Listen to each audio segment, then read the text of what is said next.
Hello everybody, how's it going, and welcome back to a new video about Assassin's Creed Unity. And today we've got a brand new article which was sent to me by Luke. I don't know how the fuck he found it, but it's here. It's actually on the Ubisoft blog, so whether he went on there or not, I don't know why you would. But anyways, this is 9 things you need to know about Assassin's Creed Unity. The first thing about Assassin's Creed Unity is everything is new. Assassin's Creed Unity isn't just an iteration on the previous Assassin's Creeds. This game has been rebuilt from the ground up specifically for the next generation of consoles and the latest PCs. Creative director of Assassin's Creed Unity, Alex Amuncio, said because of these new next-gen consoles, this is the first time that we can fundamentally change a lot of the core mechanics and a lot of the stuff under the hood in terms of engine, game mechanics, and a lot of the actual game structure. So this is what Unity is. It's not a reboot, it's a reinvention of Assassin's Creed for this next generation, which is really cool to see. Brand new, like they're going to redo the whole game just specially for next gen and not just update it for next gen. They're literally going to rebuild it. Number 2 is about the parkour. One of the biggest changes, the ability to navigate down a building. Previously you climbed up a building, raced across the rooftops, then find a convenient haystack for a leap of faith, landing safely on the ground below. We wanted to avoid having haystacks all over the place and doing that special move all the time, says senior producer Vincent Pontbriand. I think that's how you pronounce his name. Controlled descent is more exciting. It allows you to do things that are different each time. This also adds a sense of joy of being free and doing whatever you want. You'll need that extra freedom of movement as these buildings are now all designed 1-to-1 scale. Acrophobics beware. Is that like being scared of heights?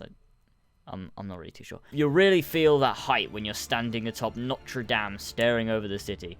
And that's just a small taste of how navigation's been overhauled. The way the assassin will move through Paris has been radically different than the previous games, but there'll be more on that later. Number 3 is the stealth. From how enemies react when they spot you to how you sneak around Paris, stealth gets a full makeover. That includes a new stealth stance, which changes how Arno moves and alters how he sees the world. In fact, stealth is once again the centre of the experience, thanks to some radical changes to the gameplay. After all, as Amuncio says, Assassin's Creed is first and foremost a social stealth game. You're an assassin, you shouldn't be Rambo. This sounds really, really cool to see that stealth is kind of taking like a front seat to this game. Like stealth is a huge part of it. But of course they haven't forgotten about combat and the other features that are in the game. Number 4 is the combat. Speaking of Rambo, when it comes to combat, the team went back to the original core values of the game, but then executed everything on a next gen level. We actually made the combat a little bit harder than before, Pontbriand says. The assassin is still a very, very strong fighter, and he can easily dispatch an individual or a couple of guards or enemies, but we also wanted to make the game a little more realistic. Enemies are both smarter and tougher, but so is the assassin. Button mashing will no longer work when facing a large crowd. A savvy assassin will have to rely on a combination of stealth, planning, and all the tools at his disposal to handle a certain situation. It's more fun because there are more tactics involved. It sounds really, really awesome to see that, like, combat is going to be completely redone. It's going to be made harder. You're going to have to use tactics rather than just smashing the X button, which is just, that's what we've all wanted. This is promising to be a really, really good game. Number 5, which I think is probably one of the best, is mission structure. The missions are now completely uncontrolled. They've completely changed the mission structure, or to put it more directly, missions no longer have a set structure. In previous games, you'd be given a set of goals. You'd achieve them, or you'd start over, either at the beginning of the mission, or an appropriate checkpoint. Assassin's Creed Unity introduces something called Adaptive Missions Mechanic, also known as AMM, which is exactly what it sounds like. To explain AAM, Amuncio lays out a typical scenario from the previous games. Let's say you're tailing a Templar target. If you get spotted, the mission might be over. That's no longer the case in Unity. We've opted for a different philosophy where we won't tell you to tail this guy, Amuncio says. We'll just maybe tell you how to figure out where he's going.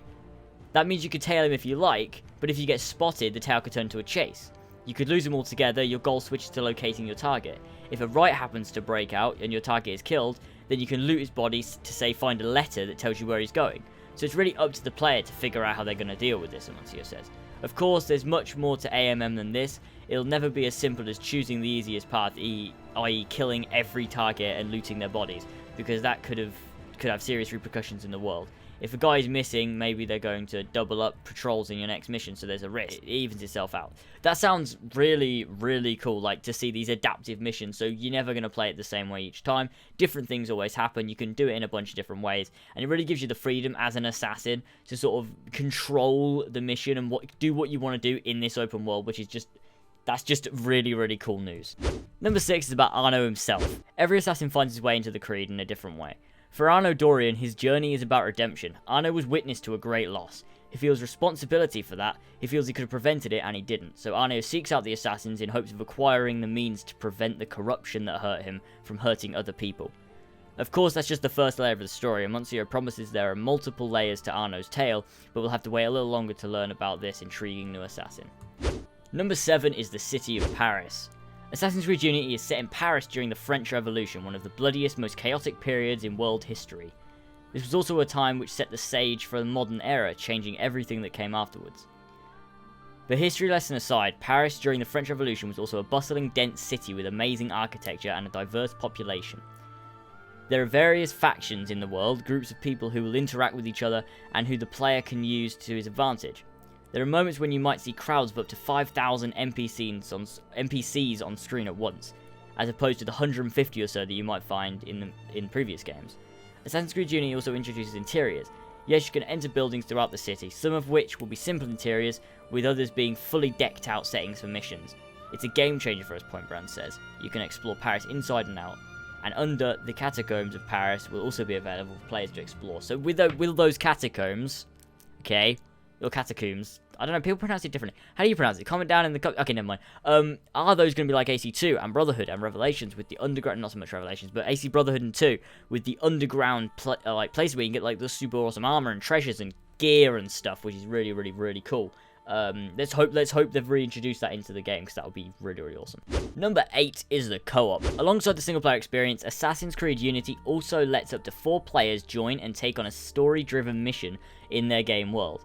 Each mission itself is a contained story, which means that we picked out really cool elements of the French Revolution and built a huge systemic mission around it. And each of these missions can be replayed multiple times, tackled in multiple ways, offering different experiences depending on how many of your Brotherhood join and how they're customized, which is really that's really, really cool. So we know obviously it's separate, they're missions on their own, it's not integrated like how it is. But I think co-op's going to prove to be really, really cool. I can't wait to play that with some of you guys. If you guys want to play some co-op with me, that would be really cool. Might do some live streams of it and stuff like that. Or do like a little video series where I play with subscribers, because that would be really cool too. And number 9 is something which I am very happy about, is choose your own assassin, which is including customization, okay? We have a fully customizable assassin who can evolve over the course of the game. So you complete missions, you earn skill points, which you use to spend on upgrading your skills. Unity offers different skill trees for stealth, combat, and navigation, so it's up to you how you spend those points, which is amazing news that you have a skill tree, so you can choose, like, maybe, like, it's just going to be cool. That is going to be really, really cool. But the next bit is possibly even cooler. You can also customize your assassin with different gear, offering even more diversity in how you play. This customization fully crosses over from the single player to co-op and back again, which is insanely cool. So that means you're going to be able to get these different armors, different outfits, you're going to get loads of different weapons and stuff like that, and that's just generally going to be really, really cool. That is going to be so good. I can't wait for the customization. That's what I've talked about, what I wanted. Like, one of the biggest things I've wanted was customization, and that is generally just going to be really, really cool to see that actually being implemented into the game. The last thing is a bonus little bit, which is about the present day. It says there will be a present day, however, they're not talking about it yet. Amancio did say it's very different than anything you've seen in the modern day before. He says Black Flag was different. This is more different. So what are we going to be seeing?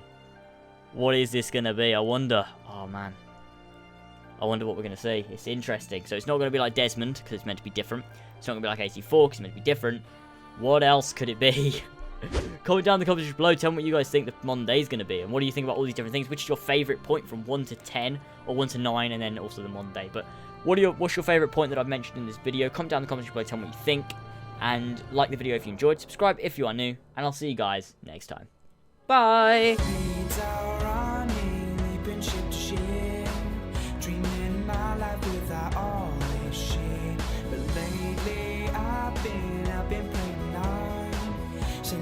Shooting cannons, I'll be sailing far. Play down, running, leaping ship to ship. Dreaming of my life without all this shit. But lately I've been bringing dark. So no more shooting cannons, I'll be sailing far.